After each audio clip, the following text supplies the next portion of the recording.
د ګناه پیټ دې را پنکړ سرګردان دې کړم اے لالا دې دنیا ستړی ستومان دې کړم.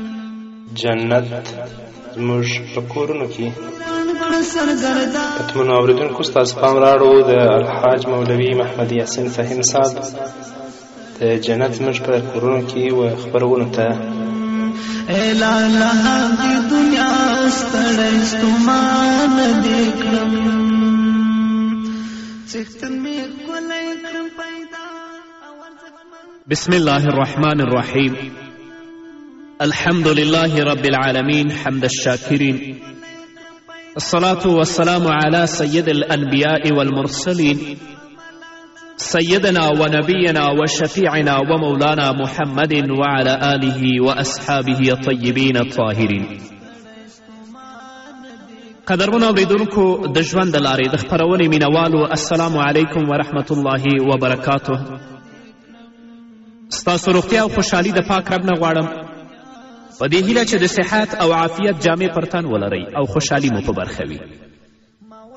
دا د زه محمد یاسین فهیم د ژوند د لارې د خپرونې په وړاندې کولو کې ستاسو په خدمت کې یم. زموږ د نن ورځې د خپرونې موضوع بیا هم جنت زموږ په کورونو کې. قدرمنو اوریدونکو اوس نو زموږ خبرې او زموږ خطاب ښځې او خاوند ته دی. هغو دواړو ته دا وایم مینه یو رفتار او چلند دی، محبت یو کردار دی، یوازې احساسات مدفون او هیر شوي نه دي. باید حرکت وکړو. خاوند ته وایم ته او د ستا د ژوند ملګرې دغه مینه او محبت باید را څرګند کړئ. که چیرې د ښځې او خاوند ترمنځ اړیکه له یو بل سره جدا او وپاشل شي، څه ګمان کوئ چې راتلونکي نسلونه به څنګه رالوی شي؟ تر کومه به شیطان زموږ په کورونو کې څریږي، تر کومه به ګناهونه ترسره کیږي. کور زموږ وروستنۍ هیله ده که چیرې له منځه یوړل شي د راتلونکو کلونو لپاره د هیڅ پرمختګ تمه مه لرئ. نو خاوند او میرمنې ته وایم چې د محبت د الفت او د مینې ژوند تیر کړئ تر څو ستاسو اولادونه ستاسو نه درس واخلئ.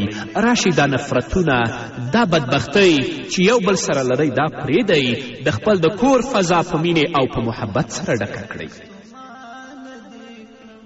یوه ډیره لویه ستونزه چې د ښځې او د خاوند ترمنځ شته د محبت او د مینې د لمنځه تلل دي. خو زه درته وایم راځئ هغه محبت او مینه چې ستاسو په منځ کې له لمنځه تللې ده هغه بیرته راوګرځوئ. تاسو نه دا پوښتنه کوم آیا محبت او مینه تر یوې مودې پورې صلاحیت لري، تر یوې مودې پورې مصرف لري چې تر هغې وروسته تمام او ختم شي؟ یا ښایي محبت او مینه راوګرځي او کور ډک شي؟ نه محبت او مینه راګرځي. راځئ کورونه د مینې او د محبت نه ډک کړئ. نفرتونه، کرکې، د یو بل سره جنګ، جدل او جګړې پرېږدئ. د خاوند او د میرمنې ترمنځ مینه او محبت پر دې ختمیږي چې هغوی خپل منځونو کې کمې خبرې کوي. خاوند د خپلې ښځې خبرو ته غوږ نږدي چې ښځه ما ته څه وایي چې زه په خلاصو غوږونو سره واورم. همدارنګه میرمن د خپل خاوند خبرو ته غوږ نږدي چې د خپل خاوند خبرې واوري. نو د دوی ترمنځ خبرې کمې شي او دا د خبرو کمېدل د مینې او د محبت د لمنځه تلل دي. تر واده وړاندې به دواړو ډېرې زیاتې خبرې کولې. نن ورځ خو لا ټیلیفونونه دي چې واده یې نه وي په ساعتونو ساعتونو باندې په ټیلیفونونو کې غږیږي او د واده په ابتدا کې هم سره ډېرې خبرې کوي، خو تر دې وروسته خبرې کمیږي. تر دې اندازې چې په خاوند باندې د ښځې خبره بدلګیږي او په میرمن باندې د خاوند خبره بدلګیږي. نو دا د دې لامل ده چې د ښځې او د خاوند ترمنځ مینه او محبت له منځه ځي. نه راځئ خپلو کورونو ته خپلو منځونو ته مینه او محبت بیا راوګرځوئ. دویم لامل چې د میرمنې او د خاوند ترمنځ محبت له منځه وړي هغه د کور څخه د تیښتې لپاره د بهانې پیدا کول دي. خاوند همیشه فکر کوي چې په کومه بهانه له کور څخه ووځي هغه ته څه وویل شي چې کور پرېږدي او د دوستانو خوا ته ولاړ شي او بچیان او ښځه په خپل کور کې یوازې پرېږدي. داسې کورنۍ شته. دریم هغه څیز چې د خاوند او د میرمنې ترمنځ مینه او محبت ختموي هغه دا دی چې هر یو د یو بل په بدیو باندې تمرکز کوي. که خاوند نه یو بد کار وشي تل لپاره ښځه هغه بدي په خپلو سترګو کې ساتي. د خاوند ټولې نیکیانې بیا هیروي. که د ښځې نه یوه بدي وشي خاوند تل لپاره هغه په خپلو سترګو کې ساتي د خپلې میرمنې نورې نیکیانې هیرې کړي. هر یو که خاوند وي او که میرمن وي یوازې بده خبره راسپړي او هغې ته ګوري. محمد رسول الله صلی الله علیه وسلم څه وایي؟ د حدیث واورئ: لا یفرک مؤمن مؤمنة ان کره منها خلقا رضی منها آخر. هیڅ مؤمن دی له یوې مؤمنې ښځې سره کینه نه کوي. که چیرې یو له اخلاقو څخه یې بدې شي نورې ځانګړې یې خوښیږي. دا اجازه مور کوه چې شیطان یو کار ترسره کړي چې یوازې او یوازې بدیو ته نظر وکړي، خوبیو او ښکلاوو ته یې هم نظر کوه. دغه خطاب او زما دغه وینا ښځې او خاوند دواړو ته دي. انسان دی، د خاوند نه به هم سهوه کیږي، د ښځې نه به هم سهوه کیږي، خو ټوله ورځ به موږ دې بدیو ته نه ګورو چې هغه د دې لامل وګرځي چې د خاوند او د ښځې ترمنځ مینه او محبت له منځه یوسي. نه نیکیو ته یې هم نظر وکړه. سړی هم تیروتنه کوي، ښځه هم اشتباهات لري او له هماغه لومړۍ ورځې څخه دا تیروتنې وي، مګر په دې پړاو کې یوازې بدیو ته نظر کیږي او نیکي د دواړو هیروي. نو چې کله نیکي د دواړو هیره شي د دوی ترمنځ د مینې او د محبت د له منځه تللو لامل وګرځي. څلورم هغه څیز چې د ښځې او د خاوند ترمنځ مینه او محبت ختموي هغه د خاوند او د ښځې ترمنځ فراق او جداوالی دی. له یو بل سره اړیکه نه نیسي، حتی اړیکه نه لري او خوښیږي نه چې خاوند د خپلې میرمنې سره خبره وکړي او میرمنې د خپل خاوند سره وکړي. پنځم څیز چې د خاوند او د ښځې ترمنځ مینه او محبت کموي له منځه وړي هغه د کور څخه د باندې د عشق او د مینې لټه ده. دا خبره ښځې او خاوند دواړو ته متوجه ده. دا داسې څیزونو ته ورننوتل دي قدرمنو اوریدونکو چې الله رب العزت په غصه کوي. له کور څخه د باندې د محبت او مینې لټه او پیدا کول زیاتې ستونزې لري چې ښایي پر خیانت پای ته ورسیږي، ښایي د ګناه او معصیت لامل وګرځي او الله رب العزت په غصه کړي. شیطان درته هغه څه چې ستا په لاس او واک کې نشته ښکلی کوي او تر هغه څه یې دومره زیات درته ښکلی کوي چې ستا په لاس او واک کې دي او هغه څه چې ستا په واک کې دي ته پرې راضي او خوښ نه. قدرمنو اوریدونکو، الحمدلله موږ مسلمانان یو، نو خاوندانو ته دا وایم چې راشئ د خپل ټوله مینه د خپل ټول محبت خپلې کورنۍ او میرمنې پورې محسوس کړئ. د خپلې ښځې او د میرمنې نه بغیر په پردیو کې عشق او محبت مه لټوه، کنی الله به دې رسوا کړي. او میرمنې خور ته هم دا وایم خپل سترګې، خپل مینه او خپل محبت تر خپل خاوند پورې محسوس کړه، بل ځای څه مه لټوه، کنی الله به دې رسوا کړي. راشئ، دا د الله پیغام دی، دا د محمد رسول الله صلی الله علیه وسلم پیغام دی. وای ورئ خپل کورونه د ځان لپاره جنت جوړ کړئ، جنت به ستاسو کورونو ته راشي. او که داسې نه نو بیا به زموږ کورنیو نه په دنیا کې جهنم جوړ وي او الله ته به هلته څه ځواب وایو هغه بېله خبر ده. علامه ابن قیم جوزی رحمه الله فرمایي شیطان تا داسې ګرځوي پر هغه څه چې ته پرې توانایي او واک نه لري، تر هغه څیز یې ډېر خوندور او ښکلی کوي چې ستا په لاس کې دي. له همدې امله ښایي یو سړی به ووینئ چې وایي به چې د دې ښځه خو یوه فاضله ښځه وه، ډیره دینداره او مسلمانه ښځه وه، سخته ده چې داسې بله ښځه پیدا کړي. او دا به خلک هم وایي چې دا د خپل ښځه یې ولې پرېښودله او په دې بلې ښځې پسې ولې ولاړه، هغه سره یې ولې نامشروع اړیکه ټینګه کړه. مګر هغه دا احساس نه کوي چې یو پرله پسې او تکراري خیانت دی. محمد رسول الله صلی الله علیه وسلم فرمایی لکل غادر لواء یوم القیامه یعرف به یقال هذه غدرة فلان. محمد رسول الله صلی الله علیه وسلم فرمایی د قیامت په ورځ د هر خاین لپاره یو بیرغ پورته کیږي چې په هغه بیرغ به دا پیژندل کیږي او دا به ویل کیږي چې دا د فلانی خیانت او غدر دی. د فلانی خیانت د خلکو او محمد رسول الله په وړاندې پر یو بیرغ ثبت وي. په تأسف سره زه خفه او غمجن یم چې دغه خبره کوم. دغه مسئله خو څو کاله مخکې نه وه او اوس ښځې هم پر دې باندې اخته شوي. نو خاوند ته دا وایم چې ګرانه وروره ته الحمدلله مسلمان یې، په اسلامي کورنۍ کې دې نړۍ ته سترګې غړولې دي، په یو اسلامي ټولنه کې ته ژوند کوې، راشه د خپل ټول مینه او محبت د خپل میرمنې او ښځې پورې محصوره کړه. خیانت مه کوه، بل چا پسې مه ګرځه. کنې د آخرت په ورځ به الله رب العزت د محمد رسول الله صلی الله علیه وسلم او د خلکو په وړاندې د ستا د خیانت بیرغ پورته کي او ټول به دې پیژني چې دا خاین دی. او ګرانې خور ته دا هم وایم چې راشه د خپل ټول محبت او مینه د خپل خاوند پورې محصوره کړه. په بل ځای کې د مینې او د محبت لټون مه کوه. کنې د آخرت په ورځ به الله رب العزت د ستا د خیانت بیرغ بیا پورته کړي. هغه به محمد رسول الله هم ویني او ټول خلک به ویني او دا به نارې وهي چې دا د فلانۍ خیانت دی، هذه غدرة فلان. دا خبرې مخکې نه وي، خو اوس په ټولنه کې وینو چې په دې فاسدو او مهلکو مرضونو باندې هم وروڼه اخته دي او هم خویندې. الله دې موږ ته هدایت وکړي. الله رب العزت دې موږ په هغې لاره باندې روان کړي چې الله او د الله رسول زموږ نه راضي کیږي. آیا کولی شو چې ښځې او خاوند ته ووایو چې محبت او مینه یو ځل بیا بیرته راګرځېدلی شي؟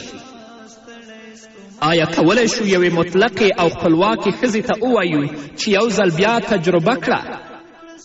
انشاءالله الله رب العزت به ستاسې په واده کې برکت واچوي. همدارنګه الله رب العزت به ستا او د ستا د خاوند پر منځ کې مینه او خواخوږي پیدا کړي. نو له دې نه ګټه پورته کړئ، فاسدې او ناروا اړیکې پرېږدئ. خیر که اوس ستاسې پر منځ کې مینه او محبت له منځه تللې، بیرته یې راوګرځوئ. دا یو ممکن کار دی. الله رب العزت فرمایي په سورة روم کې وجعل بینکم مودة ورحمه. الله رب العزت ستاسې ترمنځ یعنې د ښځې او د خاوند ترمنځ مینه او خواخوږي پیدا کړه. هره ښځه او خاوند چې واده کوي، الله رب العزت د هغو دواړو په زړونو کې د یو او بل پر وړاندې مودت او رحمت اچوي. نو که چیرې ته غواړې چې کرکه په محبت بدله کړي، دا بدلولی شي. که ته غواړې چې نفرت په محبت او په مینې باندې بدله کړي، دا کولی شي. ځکه الله رب العزت فرمایي وجعل بینکم مودة ورحمه.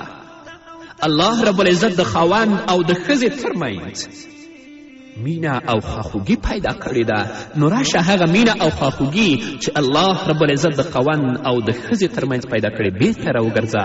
نفرت لرې کړه، کرکه لرې کړه، بې اعتباري لرې کړه. که خاوند او ښځه د الله رب العزت د اوامرو او د الله رب العزت د احکامو پابند شي، یو د بل حقوق وپیژني، زه په دې مطمئنه یم چې د دوی محبت به تر مرګ وروسته هم باقي وي او دا ښځه به په جنت کې د حورو سرداره وي. تاسو محمد رسول الله صلی الله علیه وسلم ته وګورئ. د حضرت خدیجې رضی الله تعالی عنها در وفات وروسته 14 کاله پس رسول الله مکې مکرمې ته ځي. ټول خلک محمد رسول الله ته وړاندیز کوي چې میلمه یې شي. رسول الله فرمایي زما لپاره خیمه د خدیجې د قبر تر څنګ ودروئ، له هغې سره مینه لري عین د 14 کالو تېرېدلو وروسته هم. د حضرت خدیجې تر وفات 1 کال وروسته او د رسول الله صلی الله علیه وسلم تر نوي واده وړاندې د یو صحابي ښځه د پیغمبر علیه الصلاة وسلام تر څنګ تېرېږي او رسول الله صلی الله علیه وسلم ته وایي د الله رسوله ته بچي لرې آیا واده نه کوې؟ هغه ښځه وایي رسول الله د یو اوږدې شېبې لپاره چوپ شه او وروسته یې سر د ځمکې په لور ځوړند ونیوه. د پیغمبر صلی الله علیه وسلم اوښکې مې لیدې چې روانې وې. تر دې وروسته یې ما ته وویل آیا تر خدیجې وروسته څوک شته؟ د خدیجه په محمد رسول الله باندې د مرګ نه وروسته هم دومره ګرانه وه. نن ورځ چې د خاوند او د ښځې ترمنځ مینه او محبت له منځه تللې، زموږ کورونه موږ لپاره جهنمونه جوړ شوي، دین نه لرې شوي یو. د الله ویره زموږ د زړونو نه ختمه شوې نه راشئ د الله ویرې ته په خپلو زړونو کې ځای ورکړئ، یو د بل حقوق وپېژنئ، د خپل کورنۍ فضا د مینې او د محبت نه ډکه کړئ چې زموږ کورونه زموږ لپاره جنت وګرځي.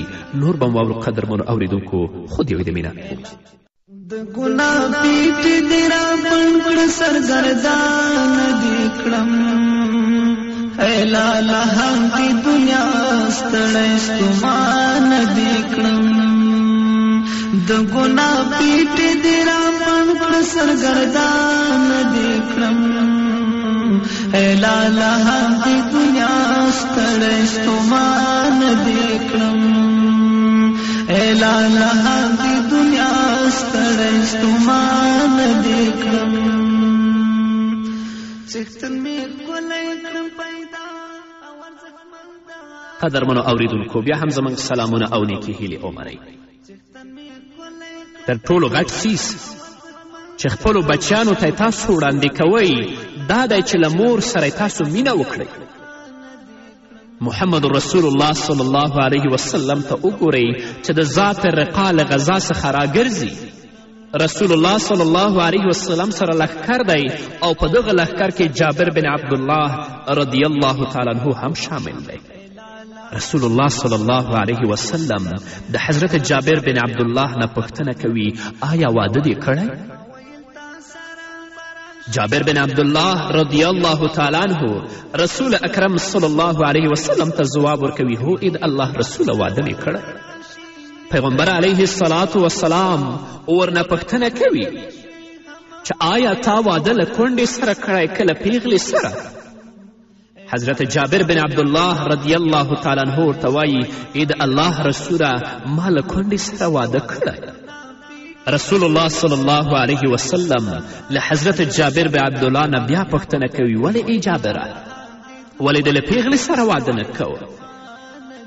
حضرت جابر بن عبدالله رضی الله تعالی عنه ورته په ځواب کې وایي زما 9 خویندې دي، غوښتل مې چې له یوې داسې ښځې سره واده وکړم چې له هغو سره مرسته وکړي او د هغو څارنه وکړي. محمد رسول الله صلی الله علیه وسلم ورته فرمایي ای جابره ښه کار دې کړی دی. د دې نه وروسته نبی کریم صلی الله علیه وسلم حضرت جابر بن عبدالله ته یوه عجیبه خبره کوي او دا ورته وایي ای جابره کله چې مدینې منورې ته وګرځېدو مدینې منورې ته موږ نه ننوځو تر څو ستا میرمن ستا راتګ ته پاملرونکې نشي او ستا لپاره د ناستې ځای چمتو نه کړي. آیا عجیبه نه ده قدرمنو اوریدونکو؟ د یو لښکر قمندان محمد رسول الله صلی الله علیه وسلم چې له جګړې څخه راګرځي لښکر ته پام کوي تر څو یوه ښځه د خپل خاوند د راتګ لپاره ځان چمتو کړي. آیا دغه موضوع تر دې اندازې پورې ارزښتمنه ده؟ ځکه که داسې ونه کړي کیدای شي چې د دوی خاوندان لاس په خیانت باندې پورته کړي او د شیطان په لومه او په جال کې وغورځېږي. بخښنه غواړم په دې ځای کې د میرمنو نظر دې خوا ته را اړول غواړم چې پیغمبر صلی الله علیه وسلم غواړي هغوی دې د خپلو خاوندانو له رسېدلو څخه مخکې باید خبرې شي چې د خپل خاوندانو لپاره د ناستې ځای چمتو کړي. ډېرې ښځې پر دې معنا نه پوهیږي، نو نتیجه یې دا ده چې خاوند یې په یوې بلې ښځې پسې ګرځي او د قبول او منلو وړ خبره نه ده چې بیا د دوی په منځ کې محبت او مینه په کرکې او په نفرت سره بدله شي. نه راشئ د محمد رسول الله صلی الله علیه وسلم وینا واورئ. د محمد رسول الله صلی الله علیه وسلم په طریقو باندې پل کیدی، والله په دې متیقنه یم چې جنت به زموږ کورونو ته راسي. نن موږ لرې دی حضرت ابابکر صدیق رضی الله تعالی عنه د مرګ په بستره کې وصیت وکړ چې هیڅوک دې ورته انتظار نه کوي او یا دې د چا انتظار وکړي. وصیت یې وکړه چې کله زه وفات کیږم نو ما ته دې زما میرمن حضرت اسما بنت عمیس رضی الله تعالی عنها غسل راکړي. د ابابکر صدیق رضی الله تعالی عنه نه سړیو پوښتنه وکړه ولې ای ابابکره؟ حضرت ابابکر صدیق رضی الله تعالی عنه ورته فرمایي دا زما زړه ته تر بل هر چا نږدې ده. ګورې د ابابکر صدیق رضی الله تعالی عنه مینې او الفت ده چې د خپل د مرګ په شیبو کې هم د خپل د مینې او د الفت اظهار کوي. محمد رسول الله صلی الله علیه وسلم د حضرت عایشې رضی الله تعالی عنها په خوا کې ناست دی نږدې. رسول الله صلی الله علیه وسلم د حضرت عایشې رضی الله تعالی عنها نه اجازه غواړي، ورته وایي ای عایشې ما ته اجازه راکړه چې د یو ساعت لپاره مې د خپل پروردګار لمونځ او عبادت وکړم. تاسو ګورئ عایشه رضی الله تعالی عنها اوس محمد رسول الله صلی الله علیه وسلم ته څومره ښکلې خبره کوي. عایشه رضی الله تعالی عنها محمد رسول الله ته وایي د الله رسوله نږدېوالی دې خوښوم، خو لاکن ستا غوښتنې ته زه غوروالی ورکوم، یعنې ډېر زیات خوښوم چې ته مې تر څنګ اوسې مګر هغه څه چې تا خوشحاله وي پر هغه څه چې ما خوشحاله وي غوروالی ورکوم. راشئ خویندو واورئ. تاسو ګورئ د حضرت عایشې رضی الله تعالی عنها خبرو ته ولې د خپل کورونو فضا د مینې او د محبت نه ډکوئ؟ ولې دا کرکې او نفرتونه نه اوباسئ د خپلو کورنیو نه؟ تاسو اوس رسول الله صلی الله علیه وسلم ته ګورئ. یوه ورځ کور ته راننوځي چې د حضرت عایشې رضی الله تعالی عنها په لاس کې جام دی اوبه څکي. عایشه رضی الله تعالی عنها رسول الله صلی الله علیه وسلم ته یې د الله رسوله اوبه څکي. پیغمبر علیه الصلاة والسلام ورته وایي هو اوبه څکم، خو چې کله جام په لاس کې ورکوي د عایشې رضی الله تعالی عنها نه پوښتنه کوي ای عایشې د جام په کوم ځای کې تا خوله کې چې هغه ځای نه زه اوبه وڅکم. دې ته مینه وایي، دې ته محبت وایي او دې ته ژوند وایي. د خپل ژوند لږ هم مطالعه کړئ.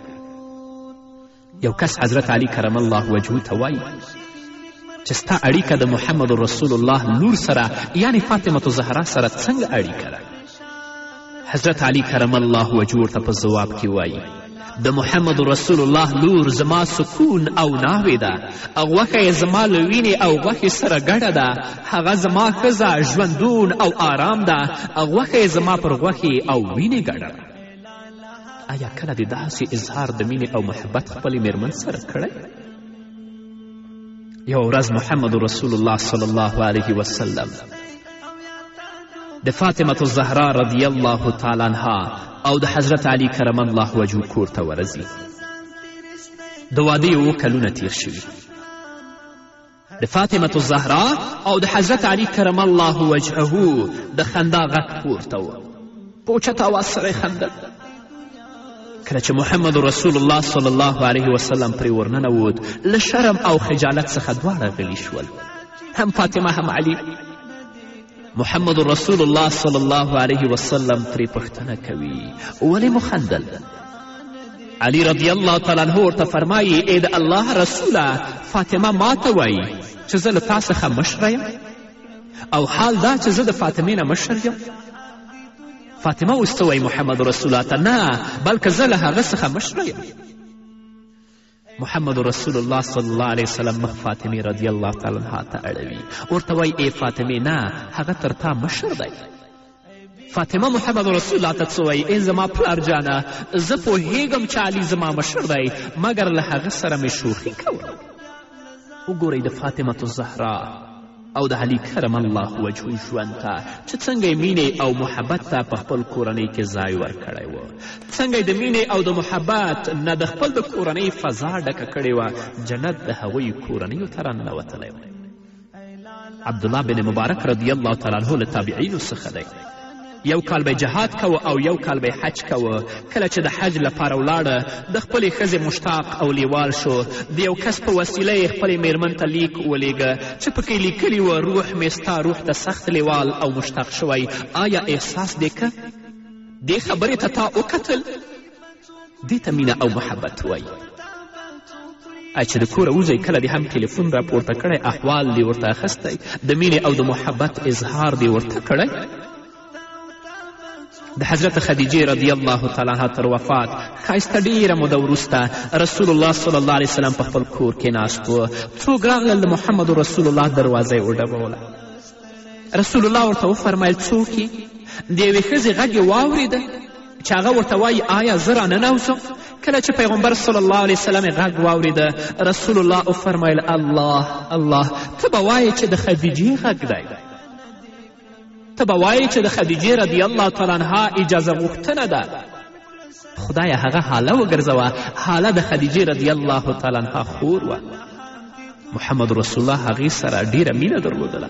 وګورئ چې څومره د خدیجې رضی الله تعالی عنها مینوال او مشتاق دی. الله فرمایي قل ان کنتم تحبون الله فاتبعوني یحببکم الله. ای پیغمبره خلکو ته ووایه که تاسې په رښتیا له الله سره مینه لرئ نو زما د پیروي لار غوره کړئ، الله به له تاسې سره مینه وکړي. همدارنګه الله فرمایي لقد کان لکم فی رسول الله اسوة حسنه.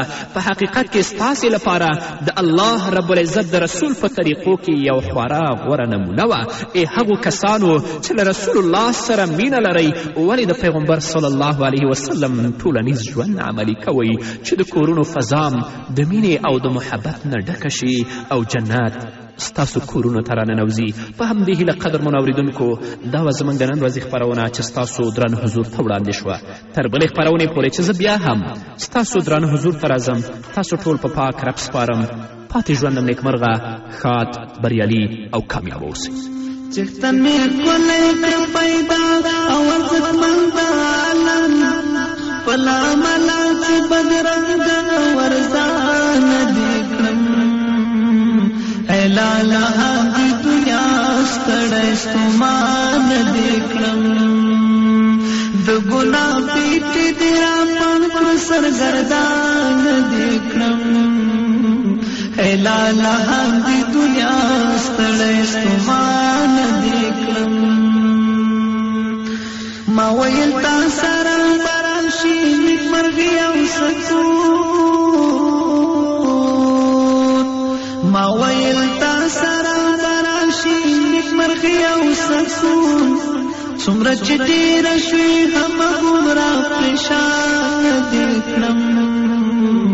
ای لاله د دنیا ستړی ستومانه دې کړم.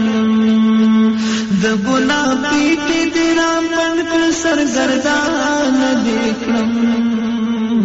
ای لاله د دنیا ستړی ستومانه دې کړم.